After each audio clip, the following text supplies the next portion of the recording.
And we are live tonight on my Facebook page and also over on my YouTube channel. We've got my husband Sean here behind the camera. He's going to help us answer questions as they pop up.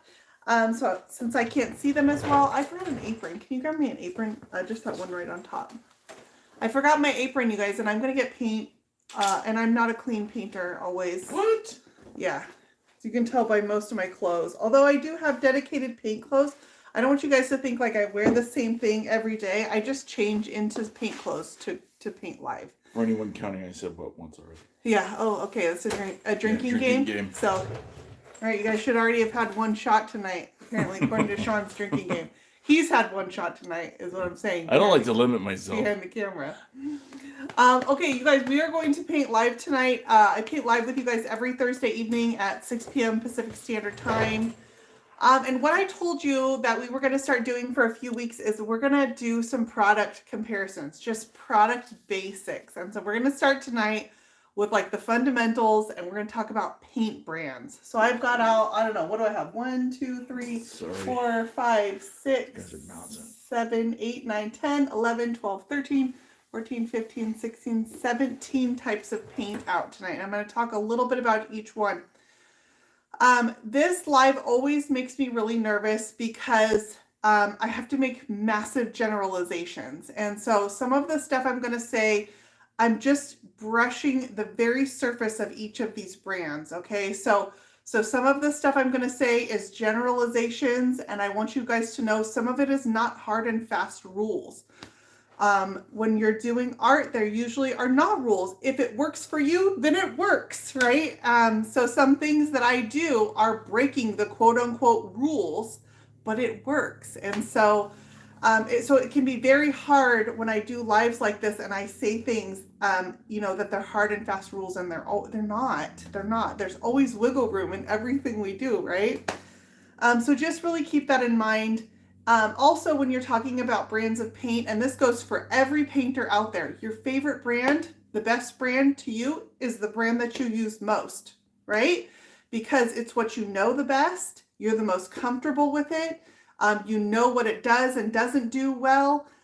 So that becomes your favorite brand because you get used to it and you are comfortable with it. It's your comfort level, right? So, I've used quite a few different brands, but I have different comfort levels with each one. So you guys know that I use a lot of Wise Owl paint. I'm not exclusive to them. I do not have a contract that says that that's all I can use. Why did I choose that? Well, you guys know I had a large brand deal for several years, and when I split off of that, I chose to just use different brands for the course of a year. So for a year, I just used a different brand each week. Well, it got confusing for my followers. I would put out a video and they wouldn't know what brand I was using. Why did I choose that? What is it? So it just got to be too much to where I felt like to keep things simple on my pages, I needed to pare it down and really just focus on which one I enjoyed using. So I primarily use Wise Owl, and a big part of that decision was looking at their entire product line. They ended up being the brushes that I preferred the most. They offered a chalky style paint, which is primarily what I use. They also offered an all-in-one style paint with 1 hour enamel. They do have a wall paint, 1 hour ceramic. They had top coats and waxes, metallics. So it was a nice complete line where when I placed an order, I can place an order for a chalky style paint and an all-in-one style paint and a new brush and get my furniture salve all in the same order. That was important to me. That convenience factor is important to a lot of my followers too. The paint worked well for blending. It just kind of checked a lot of my boxes. I liked the owners of the company. I liked working with them. It's a positive environment. So that was kind of, and that's not to say you can't get that in other places, but that was it checked all my boxes, if that makes sense. So I just want to make those disclaimers before we get started on talking about all these different types of paint. Now, really quick, what about the idea of mixing brands? Yeah, it is possible. We'll talk a little bit about that tonight. The biggest thing when you're mixing brands is that they are similar styles of paint and they're compatible with each other. That does not mean it works with every brand, that you can just go from, I'm going to start off by talking to you about styles of paint, different types of paint, and then we'll go into specific brands. I'm going to say there are 1, 2, five primary types of paint, okay? The first one is going to be chalk paint, okay? Chalky styles of paint are going to be, obviously, Annie Sloan. Annie Sloan is a chalk paint. She is the queen of chalk paint. She was the first to bring this to the market and actually market it. People have been making chalk paint for, centuries. It is basically taking a regular paint, you add minerals to it like chalk and clay. It makes a chalky style paint. But Annie was the first to bring this to market. Annie has a trademark on the words chalk paint together. So you will notice no brands except for Annie Sloan use the words chalk paint in their marketing because she has a trademark on those words.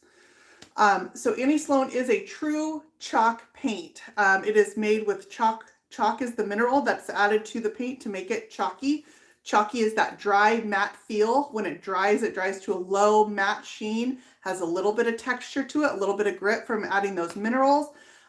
It helps with the adherence of the paint. And then it gives you some of these rustic finishes. Annie Sloan is beautiful for those rustic finishes. Her paint is blendable.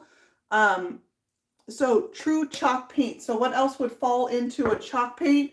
Oh my gosh, I totally forgot to bring out Weisel. I was just going to suggest that. Like, I have known to be blind in one eye and barely see out of the other. So okay. Oh, that doesn't have a label on it. Let me grab one with a label. Hang on, guys. And actually a color that you can see. Okay, this has a label and it's a color if I use it. Okay. Weisel paint. This is a chalk synthesis paint. Well, why is it called a chalk synthesis paint? Because Annie Sloan has a trademark on the words chalk and paint. So if you put a word in there like chalk mineral paint, chalk synthesis paint, it can indicate that it's a chalky style, but it's not calling itself a chalk paint. Not everything is in a name either. Let me give you an example. This is a great example. General Finishes milk paint, but their milk paint doesn't function like a true milk paint. It functions a lot like a chalky style paint. So some paints will call themselves one thing and function a little bit more like another. Let's see, chalk mineral paint. There's that word in there. Functions a lot like a chalky style paint. Chalk is a mineral, right? So it can get a little gray in there. So that's chalk paint. Some of the brands I showed you Weisel, Annie Sloan. Chalk paint generally is blendable. This is where you get into, these are the same style of paint. I could use these together and they would be compatible. I could blend these together. I could layer them over each other. It does work. Okay, so you want to stay in the same type of paint when you're going to be doing that. All right, another one is milk paint. Okay, milk paint. This is Fusion milk paint. This is what I have the most of as far as milk paints go. True milk paint is it comes in a powder form. We'll actually use some of these tonight too. If you guys have questions about a specific brand, I probably have it. Let me know, and we can either, I'll put some of them up on a board in just a little bit, but I want to cover them all first. So True Milk Paint is a powder. It comes in a powder form. You mix this with just water. And what milk paint does very well is it gets that chippy, old, farmhouse feeling looks. Now there are ways to make milk paint more and less chippy, like if you put it over shellac. Shellac doesn't give any, it's a glossy finish, so it doesn't give it anything for it to bite onto, so that will make your milk paint chip more if you want it to. You can put it over a base of primer and that will help it chip less. You can put milk paint over a chalky paint and that would help it chip less. So it just depends. So you can get, smooth, even finishes, but this is your ideal paint that you're going to choose when you want those chippy, crackled, old world looks. It's going to be milk paint. This one is a deceptive milk paint. I'm sorry, I showed you milk paint. This says milk paint on it. This is General Finishes milk paint. I think it performs more like a chalky style paint than a milk paint. So just beware of when you see names that you're going to make generalizations that, oh, it's a mineral paint. All mineral paints are the same. They're not. And this is where it's hard to say that there's hard and fast rules because Some paints will call themselves chalky styles, but they perform more like a mineral paint, or they perform more like a milk paint. Okay, so that's milk paint. We've got our chalk paints. Let's talk about clay paint. All right, DIY paint is a great example of clay paint. Clay paint has a high ability to reactivate, and that means when you add water to it, it can pull the layers from underneath. Makes this a great option when you're doing layered finishes. Absolutely amazing option for layered finishes is clay-based paints. They have more clay in them. Now, some of these chalky style paints will have clay in them also. Just these formulas have a little bit higher percentage of it. There's a higher amount in there. The best way that you can learn about paints, look at the safety data sheets on them, and that will tell you a lot about different types of paint and what the ingredients are. Once you look at their safety data sheets and you see, that'll give you some general ideas of the formulations of them, and then you can say, oh, okay, that ingredient is going to cause it to do this. Some paints are just hardware store latex with chalk and clay minerals added to them. It's exactly what you would make at home, okay? Some paints are just hardware store latex with minerals added to them. So DIY paint is known for being a natural paint with very few ingredients, and one of those is clay, very traditional style clay paint.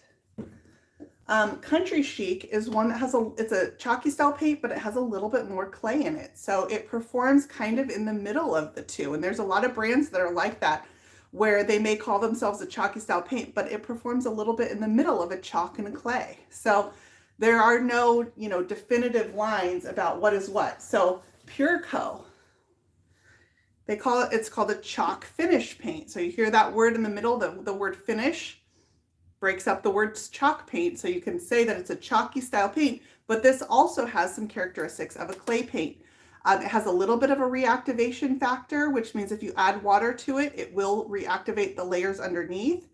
It does dry to a low matte sheen. Pureco is one of those. Country Chic is performs kind of in the middle. Daydream Apothecary is another brand that performs kind of in the middle. They have high reactivation factors. For me personally, I think these are beautiful paints. I love clay paint, but I do a lot of blending, and I don't think they're ideal for blending. That does not mean you cannot blend with clay paint. It just takes a little bit more effort. Because it has that reactivation factor, it will tend to want to pull, if you overwork paint over the top, it will want to pull the layers underneath. Well, when you're blending, it is overworking the paint. So having that high reactivation for my painting style can kind of present some struggles. When I'm doing layered finishes or old world finishes, I love the clay. In fact, I'm doing one now with Pureco. Where was that green paint? That I wanted to have a little bit of crackle in it. And so I chose this type of paint. The best way that you're going to learn about all of these things is to try the different types of paint. Another way is watch the artists that are out there. So for example, when I'm giving you a look, if that's the look you want to achieve, I'm already telling you what materials you can use to get that look. So if there's something specific, a style of painter that you want to replicate, they're giving you the clues about what materials you can use to get that style. So for you to say, oh, she got that style with DIY paint, I'm going to get the same look using fusion mineral paint. Nope, she's already telling you this is how you get that look. They're not always interchangeable. So those are some examples of some clay-based paints, or paints that have a little bit more of a clay feature in them, even if they're called chalky finish paints. So I think the names don't help. Is this confusing everybody? The names, I don't think they always help. Sometimes it can make it a little... I think it was Cindy that said that clay paint's confuser. Yeah. I feel like, so I think the best example I'm going to give you of clay is DIY, is very traditional clay features in the paint, and how Dion from the Turquoise Iris paints with DIY paint. The paint helps with all of those. She does all those drippy, layered, multicolor boho finishes. Clay paint's great for that stuff. you can blend it. You definitely can, but that reactivation factor just adds a little bit more of a complexity to it where it might take a little bit more experience to get that right. Okay, those are clay paints. All right, mineral paints. So we've got milk paint, chalk paint, clay paint. Let's talk a little bit about minerals. Mineral paints are just made with natural minerals as the as an ingredient of the paint versus synthetics. Mineral paints are a little smoother, but there's a huge variety in mineral paint. I'll give you these examples here. Fusion is called a mineral paint, fusion mineral paint. I feel like fusion acts a lot like an all-in-one style paint, okay, where it's self-sealing.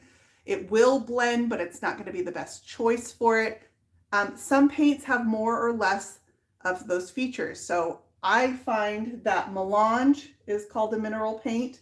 It's a little bit more blendable than, say, fusion mineral paint. Both are called a mineral paint, but they act differently.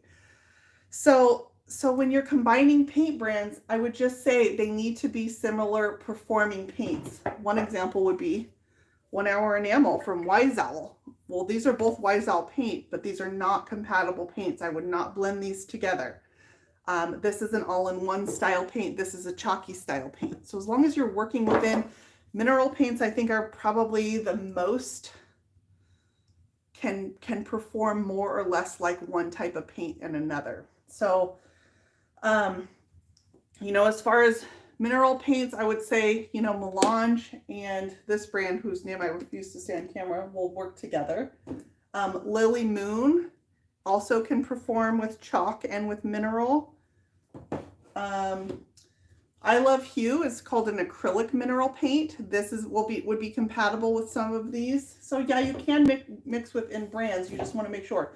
If you're ever not sure, you're welcome to message me and I can tell you, yeah, Annie Sloan could work with, Country Chic. So where I think the hardest lines are drawn are when you get to all-in-one style paints. And that's where these are a very definitive type of paint. They're not going to be the ideal choice for blending. These are going to be your smooth, solid color finishes. No need to seal them. Great for kitchens, great for bathrooms, but not your best choice if you're doing artistic multicolor finishes with drippy or layered looks. They're going to be your all-in-one paints. So the best example of that, Wise Owl paint, their 1 Hour Enamel, amazing for cabinets, bathrooms, front doors, things like that. Not your best choice for blending. Could you force it to blend? Sure. I mean, I'll try it tonight. We'll try to blend with 1 Hour Enamel. But if I want to blend and finish, I'm just going to choose the best paint for the job. It's going to be their chalk synthesis paint. What's the benefit of clay paint? It's that reactivation feature. If you want to do layering and you want to pull back layers to expose things underneath, nothing does that like clay-based paint. That reactivation factor, it's got really nice texture to it. So for textured finishes, those boho looks, like really multicolored looks, awesome for that. That's not to say that you can't get a solid, smooth finish out of it. See, I feel like when I say stuff like that, you're nailed to it. Yeah, you're nailed to it. It's not to say you can't. Just like I'm not saying you can't blend 1 Hour Enamel, you can't blend fusion mineral paint. You can. It's just going to be more of a challenge. It's going to take more finesse. So clay-based paints, I mean, look at the artists that work with clay-based paint, and you will notice similarities in their work. Stuff that paint does really well. Those multicolored artistic finishes. Clay is beautiful for. You can get it to crack a little easier if you add heat to a clay-based paint. It heats up that clay mineral that's in the paint. It will cause it to crack. That's a kind of a cool effect. So again, I do a lot of blending, and I struggle a little bit with clays. It's just, you can blend clay, but it takes more finesse. And if I'm going to do it, I'm going to choose the easiest way to do it, right? Okay, all-in-one style paint. Some other examples of that are Annie Sloan has satin paint. This doesn't require to be sealed. This one dries into a satin sheen. It's a little bit lower sheen than the 1 Hour Enamel. This has a little bit higher satin sheen. It's a little bit lower satin sheen. All-in-one style paint, resin paint. Dries to a satin finish, no need to top coat it. These are not ideal for blending. I wouldn't choose them to blend. Fusion mineral paint, I think, performs more like an all-in-one style paint. It's a beautiful paint. None of these, I don't have a bad thing to say about any one of them. I think they're all, you know, there's features in each of these paints that I like, and I would choose them for different reasons. But Fusion mineral paint, I think, performs more like an all-in-one style paint. You don't have to seal it. You can if you want to for additional durability. But it doesn't react the same way to water. Same thing with 1 hour enamel. It doesn't react the same way to water. It can actually compromise the composition of the paint. Leanne says, I blend with Fusion all the time. That being said, I love blending with YSL. Yeah, it's not to say that you can't. It definitely is possible. But here's what I'll say. Like when I was first learning how to paint, I used a lot of Fusion mineral paint. And I think it just takes a little bit more finesse. You can definitely get there. It just takes, there's a learning curve to it. There's a learning curve with you know, a lot of paints. All-in-one style paints probably have the most learning curve to learn how to get them smooth and even without brush strokes, learn how to work around that. You know, some of these perform differently when you add water to them. It's what you use the most you're going to get the most comfortable with. So this is really hard for me because I feel like I'm either going to get hate mail from brands who are going to be like, yes, you can blend with it. Yes, you can. I'm not saying you can't, but there are easier choices to blend with and harder choices to blend with. One by Melange is they have a chalky style and they have an all-in-one style. These are glass jars. I'm always scared of these and I'm going to drop one. Oh, me too. Yeah, this is a dangerous place for glass. So this is a brand that has a chalky style and an all-in-one style. So if you were doing a solid single color finish, you would choose the all-in-one style. So that's Melange has that. YSL has that, where they have the chalky style and they have an all-in-one style. So if I was Tanya says, my brand is coming for you. I know. Oh God, Tanya. Oh, Tanya. Then. Oh yeah. It's not even there. It's not even there. Yeah. No. I'm gonna talk about it because Tanya's got a couple different types too. Hang on, Tanya. All right. Yeah. See, you're one too. If you're not sure, you can Google and look up and it'll give you some basic differences. You can read blog posts or find artists that have used it. So Tanya, you have suffused paint and a boutique mineral paint. Okay. So 2 different types of paint within the same line. Tanya, I'm not going to tell her that. What? That she's kidding.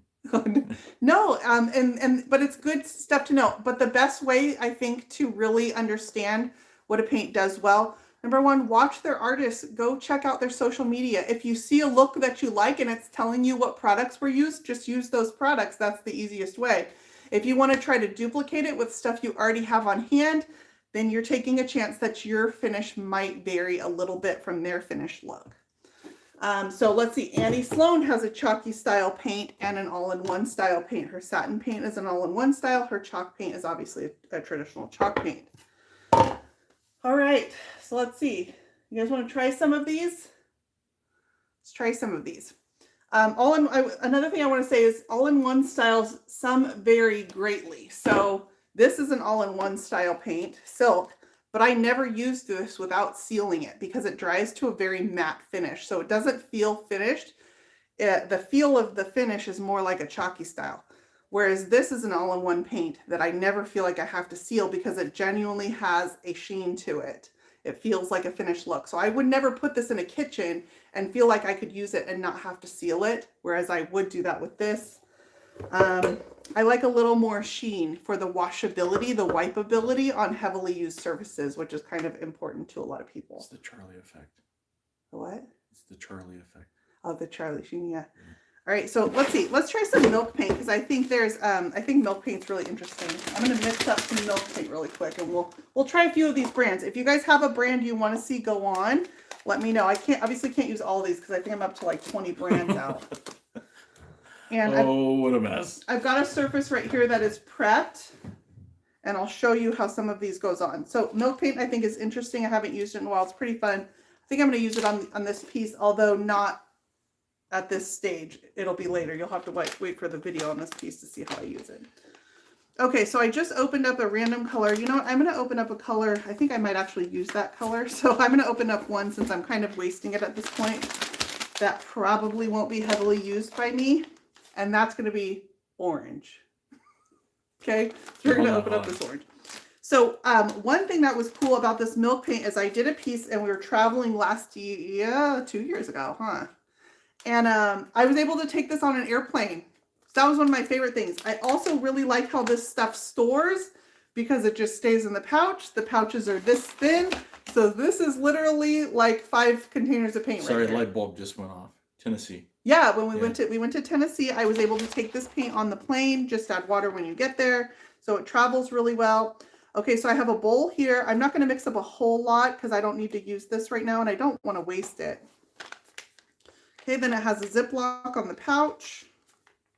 And for that particular person, she's probably not on it. We are no longer friends. Who?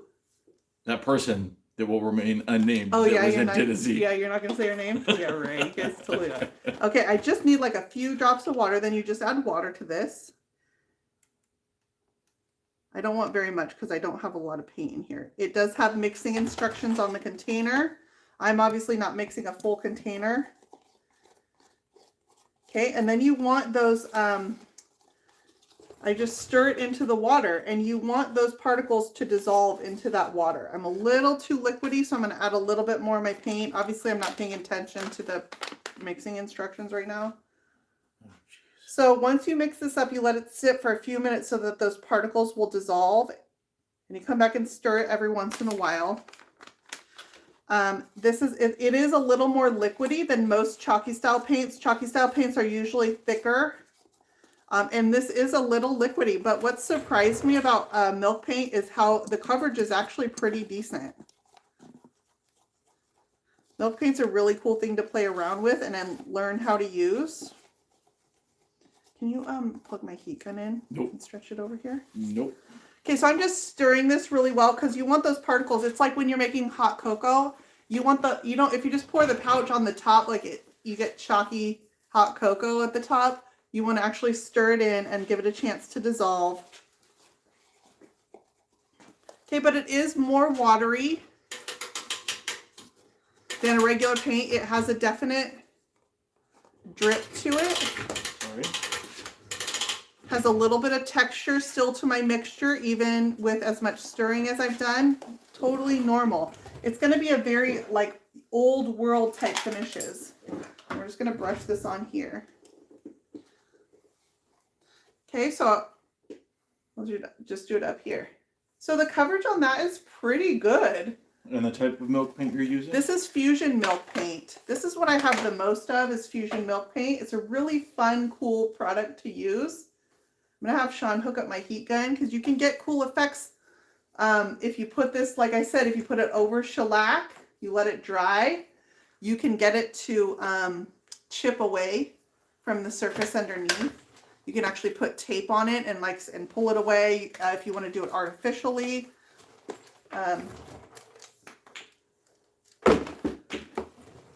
let's see. If I add a heat gun to this, I can get it to crackle.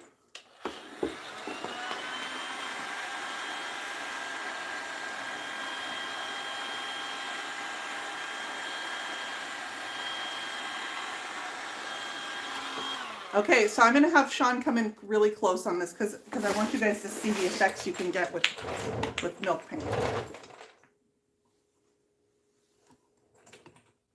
Except for all the stuff that you have in my room. Yeah, Because even if I It's zoom, not- it'll take it out of focus. it's not like I got 20 brands of paint out or anything. No, So if you guys can see right here, I'm going to put my heat gun back on it for a minute. I'm going to let this do this to the extreme, right? Obviously, I'm accelerating the drying process and a little bit of heat, but you can see this paint is starting to chip up.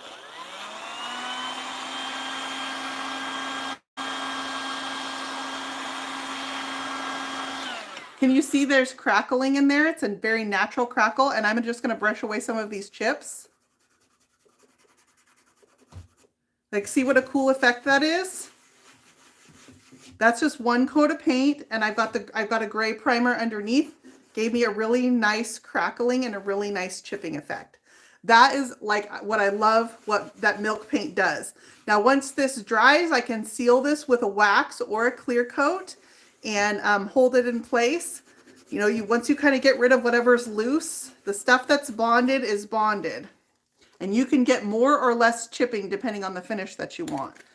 So, like if I do a second coat on this, now that I have some variation in the color because I've got those. Cindy, speaking of natural, your nails look pretty. Oh, thanks. Those are my real nails. Okay, so there's the second coat. Let's dry that a little bit.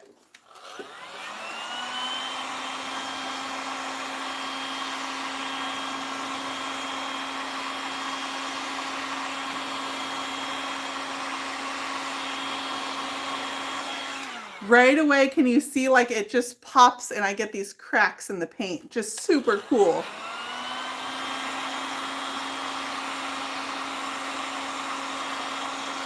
I'm doing it to an extreme, you guys, because I just want to show you.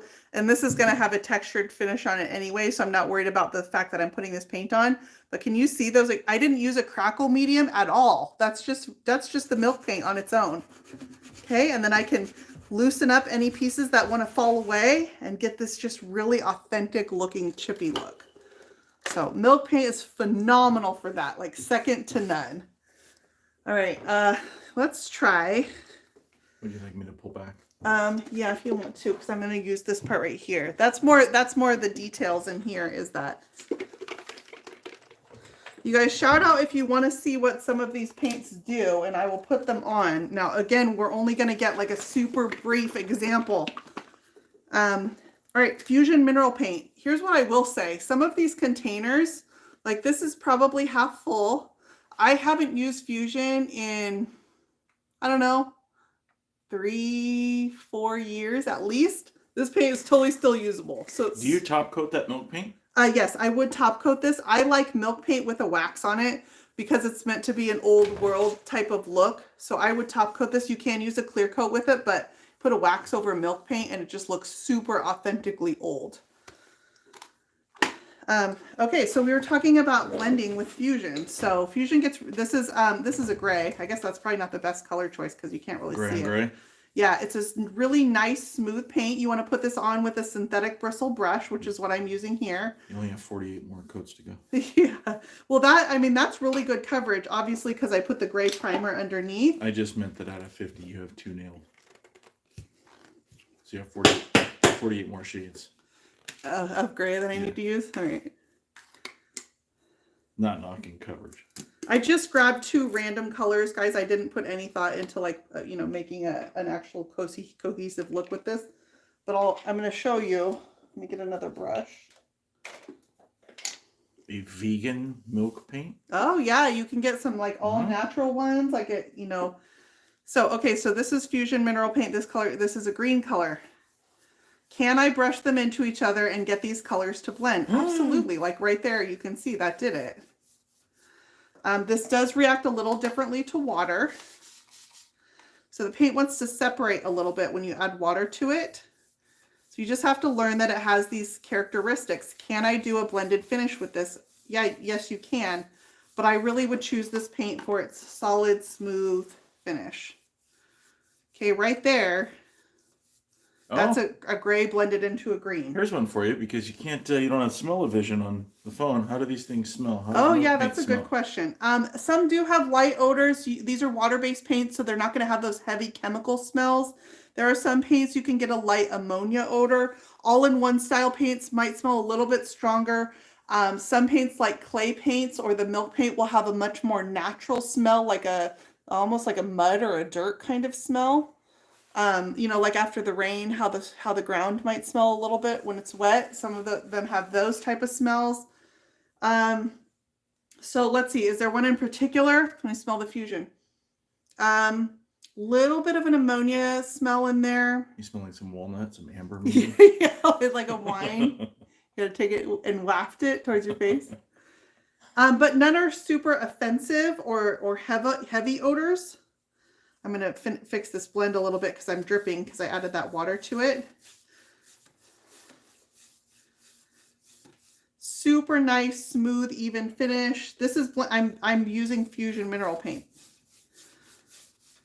Okay, so I would say do it while the paint is wet, work in small areas because it reacts a little bit differently to water. If you have to use a little bit of water to keep it wet, it's going to act differently. So if you do it like while the paint is still fresh, that's a really pretty blend right there with the green and the gray. Pam, pick the wrong day to quit sniffing paint. Yeah. Dang it. It's not a good idea. Well, here's what I'll say. Like some of these paints have carcinogens in them. So when you're sanding them, silicates, right? Silicates get into your lungs and they are cancer causing. So pay attention to warnings. If you're using a paint regularly, get a copy of the safety data sheet and look at it and find out what those ingredients are and what the warnings for that paint are, and abide by them. You know, I learned a lot of stuff later after I stopped using paints that I wish that I had known early on. And so if you're using a paint regularly, look at its safety data sheet and pay attention to the warnings that are on there. All right, so that's one. Let's see. Let's try 1 hour enamel.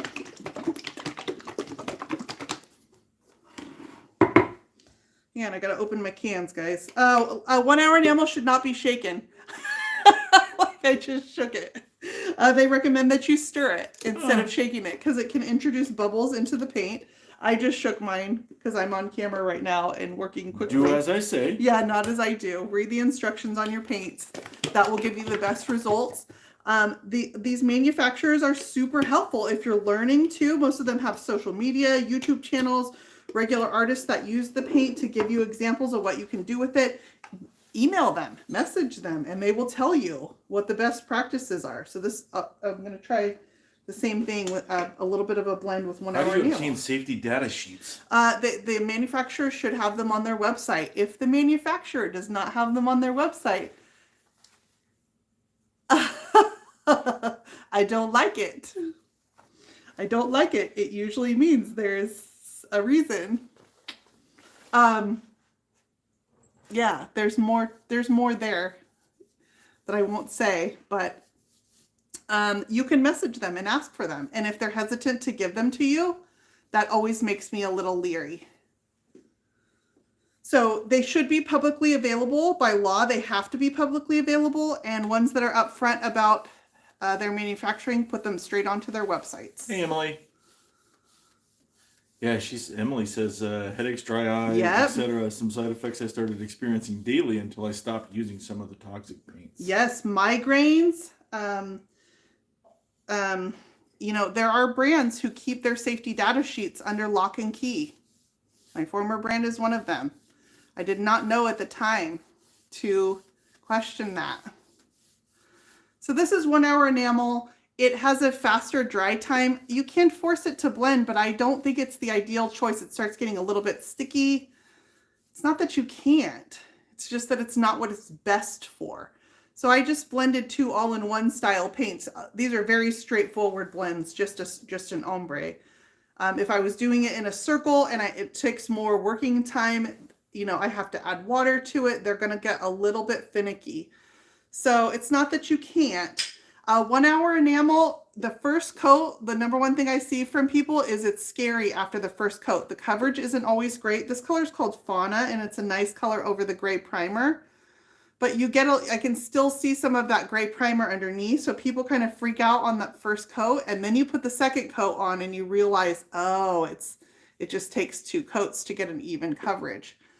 I like spraying. The consistency of paints matters when you're spraying. You want a little bit thinner consistency. So all-in-one 1 hour enamel has a nice thinner consistency right out of the container where with most sprayers, you don't even need to dilute it. You can spray it right out of the container. That's always a nice feature. Fusion is not recommended to be sprayed. The manufacturer doesn't recommend that you spray it. They recommend brushing it or rolling. I agree. No safety data sheets. They're not using the products. Our lives matter too. I think a lot of people don't know. Like, I appreciate that Wise Owl puts their safety data sheets there right on the website. The other thing you can question is if they don't have the safety data sheets on the website, they probably don't manufacture the product because by law you can't do that. So you can go to them directly to the manufacturer and usually find them. But you should be able to email and ask for it. And if you don't get it easily, That is a red flag for me. Should you, side note here or side question, should you lightly sand between coats of 1 hour? You usually don't need to. The only time I would run my hand over it, and if I had a place where, say, like a top and like some particles of dust had settled into it, you can do a very fine sand or even a light wet sanding. Usually not a heavy abrasive. So a lot of times it's not needed, especially if you're spraying. But I would say it depends on how it feels. So rub your hand over it, and if you've got a couple little dust particles that settled in there, then yeah, you can do a really light sanding or a wet sanding in between just to get those particles out. For the most part, I don't find it to be necessary though. So with Fusion Mineral versus Fusion Milk, what's the Fusion part? That's the brand. Fusion is the brand. Who's saying that?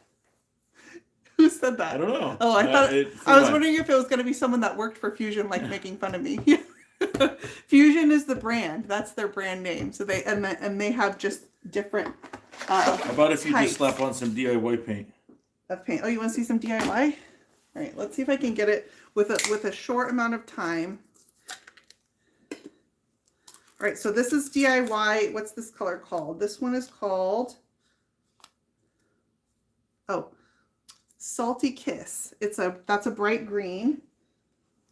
And then this one's open. Let me shake this a little bit. Oh, it says don't shake.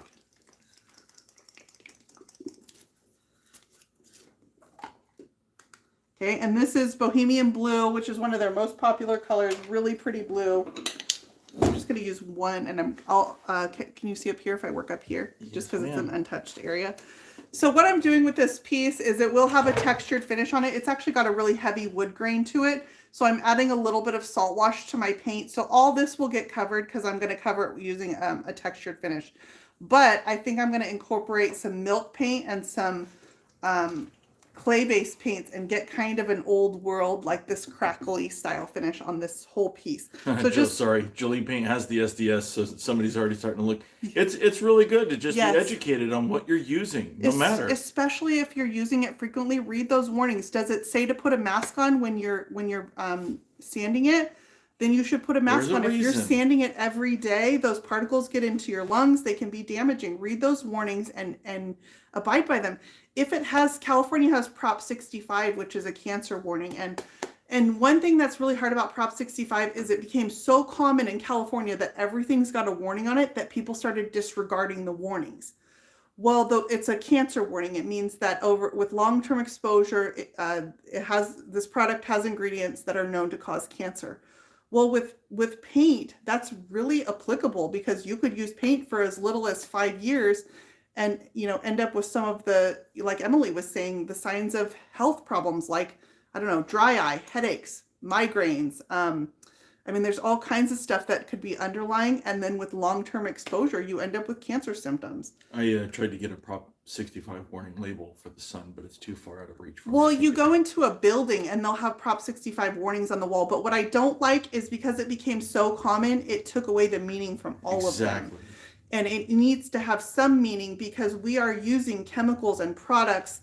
Some of these products are relabeled, repackaged from other manufacturers. And I've seen where if you order the product from the original manufacturer, not the repackaged version, it has 10 times more warnings on it than the repackaged version.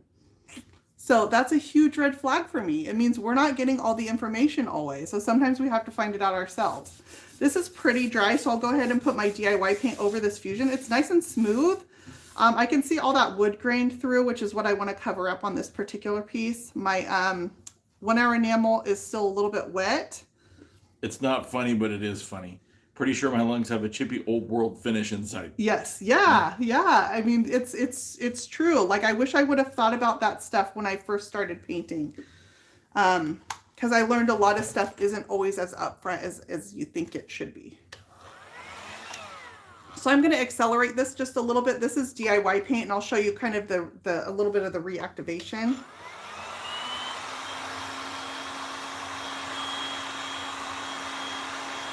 Obviously, I don't usually rush my coats like this. I usually will wait a full 24 hours in between coats. Here's another thing. Paints with a higher clay in them tend to change colors as they dry, and this is doing that. So that's a good thing to notice. That actually makes a struggle for me when I'm blending, because if the paint is drying while you're trying to blend it and it's changing color, you can't always tell where you got the finish even and where it's not even. Because then when you come back to final coat, it'll clear it. Okay, so can you guys see? I'm going to come off to the side a little bit so you can see how it's turning to a much lighter color. I'm causing it to bubble with so much heat, so I'm going to pull back a little bit.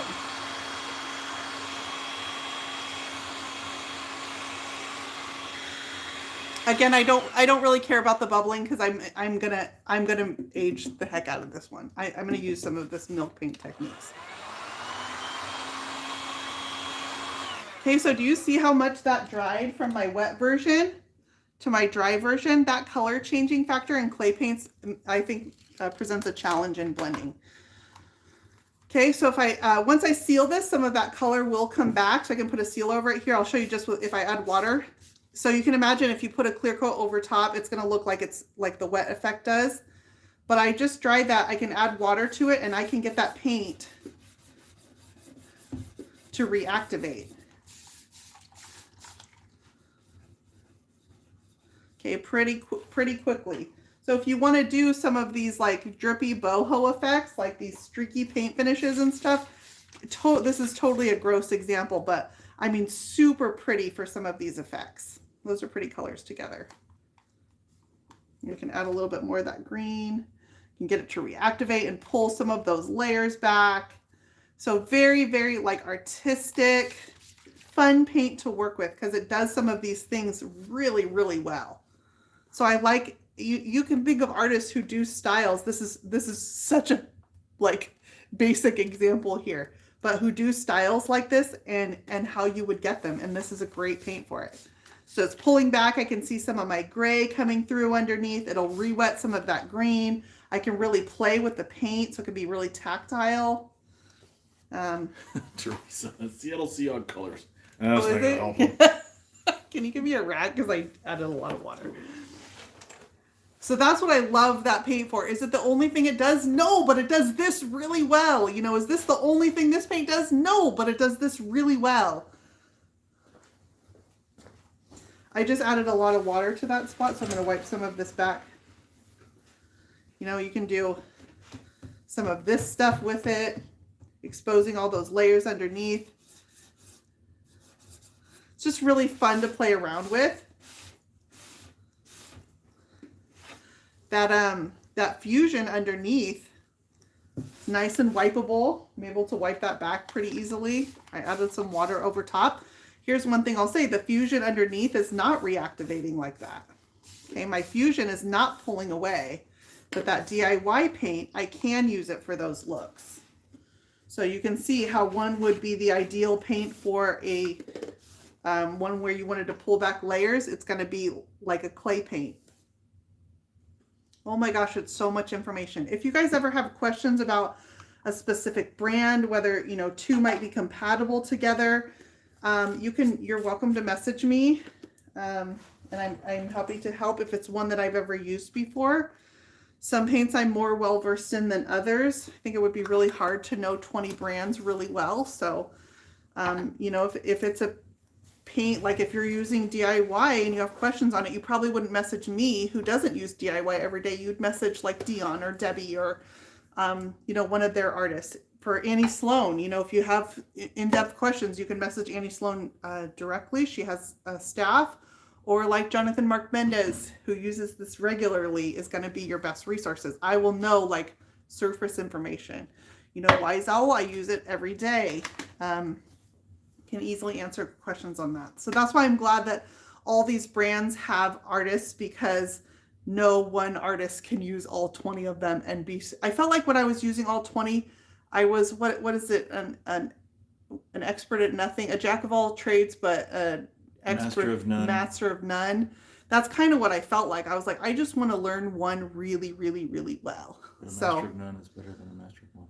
Yeah. So I don't know. It's kind of cool. There's a lot of different options out there, and they're not all interchangeable. And there are certain paints that are just better choices for certain things than others. It doesn't mean you can't. It just means there are some that do it a little easier. So look at, you know, when I'm starting a project, I always start out by thinking, okay, what is it that I'm painting and what do I want it to look like when I'm done?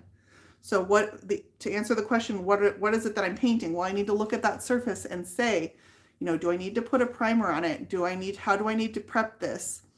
So all these paints, do you think they're safe? That's a question out there. I think first and foremost, do your homework. Yeah, I would say do your homework on each one.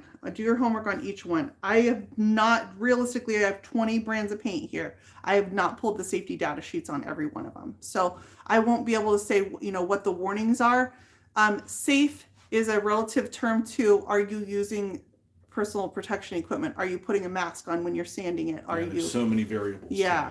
There's things that you can put a mask on when you're sanding it and not inhale it, or a respirator when you're spraying it and not inhaling it. So just, I don't know, pay attention to what those ingredients are. There's a reason for your application. There's a reason behind that. I have a reason for saying that, because I learned some things about, the former brand that I use after the fact that I wish I would have known beforehand. But I can't really say a lot more than that. So you're welcome to message me if you want. And I wish it was something that was more talked about at the time, because I kind of learned it the hard way. It's kind of like, what Emily said, when a lot of people were saying, we're getting headaches, we're getting dry eye, we're getting trouble breathing, whatever it is, watch for that stuff. Because sometimes you might take a break from painting I'm talking about if you're using it daily. If we're using these things daily, you especially have to watch it. But then you step back from it for a month and you're like, my headaches have gone away. Oh my gosh. And then you look at the data sheet and you look up what some of those ingredients are and you're like, okay, now it makes sense. You start putting pieces together. Having a latex paint will have ammonia in it. That can have an odor to it. So watch, that can cause headaches, where, some paints that have more natural ingredients might be a better, I keep saying Emily, but I know she uses a lot of DIY paint that has natural ingredients to it, not as likely to cause headaches, stuff like that. You should make a list of all the paints you've used. Oh my gosh. And what you feel each paint is best used for.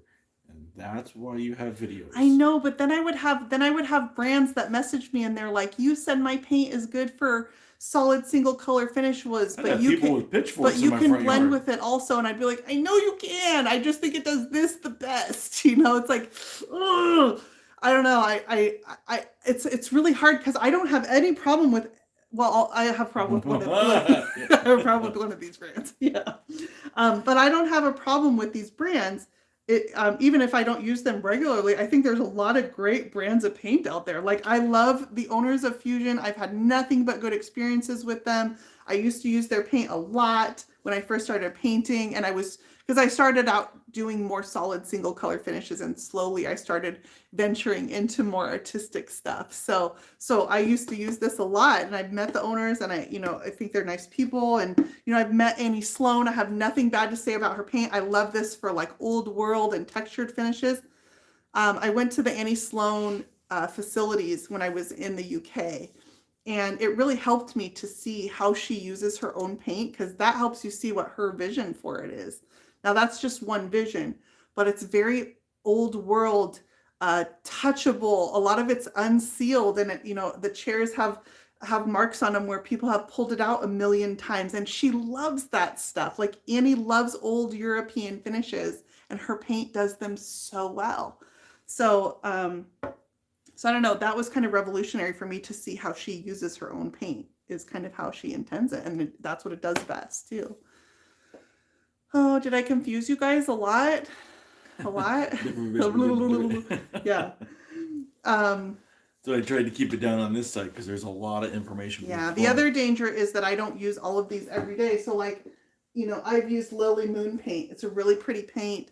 I've blended with it, but I haven't tested it out for like, 30 different finishes to be able to say, whether it does all of this stuff differently. When I just do one piece in it, that's just one example, but it's a lot. So I touched on brands of paint. I think we're going to do this for a few weeks, and we'll do this with stains, and we'll do it with clear coats and primers. brushes. If there's any that you guys want me to look at specifically, most stuff I have on hand. Like you probably didn't know I had all 20 of these brands on hand. So is Wisal your choice for blending? I like Wisal for blending. I also like that Wisal has so many color choices, and the color choices are a lot in my wheelhouse. So again, I told you that it was more that it checked a lot of my boxes all in one brand. So yeah, it's a beautiful paint for blending, but that doesn't mean that, you know, I don't know, Lily Moon paint blends really well too. But I just liked that, like, say this brand didn't have the waxes and the primers, and some of them are still growing brands too. So some of them have slowly added things.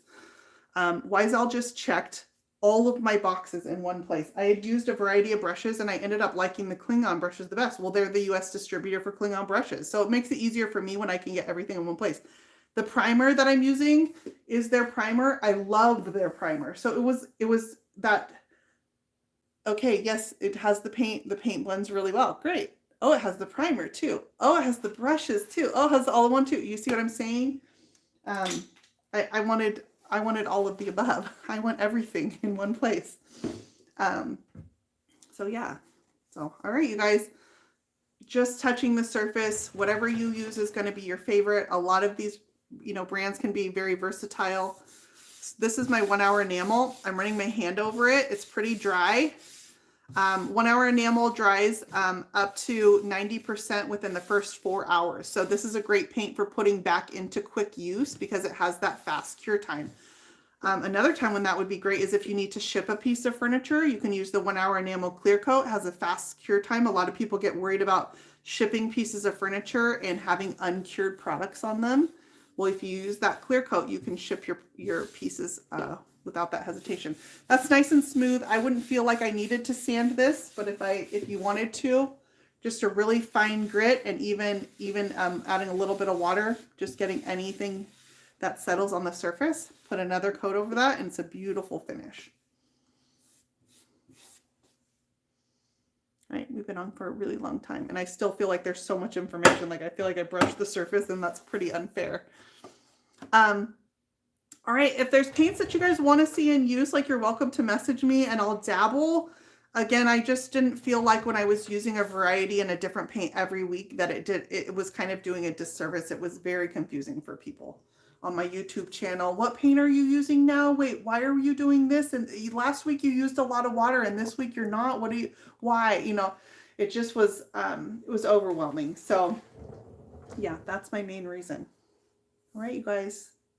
Thank you for watching. Everybody's sleeping. Yeah, I'm going to check out. I feel overwhelmed even, mostly because I have to put all this paint away now. Yeah, I got something to do. Yeah. I'm going to go away.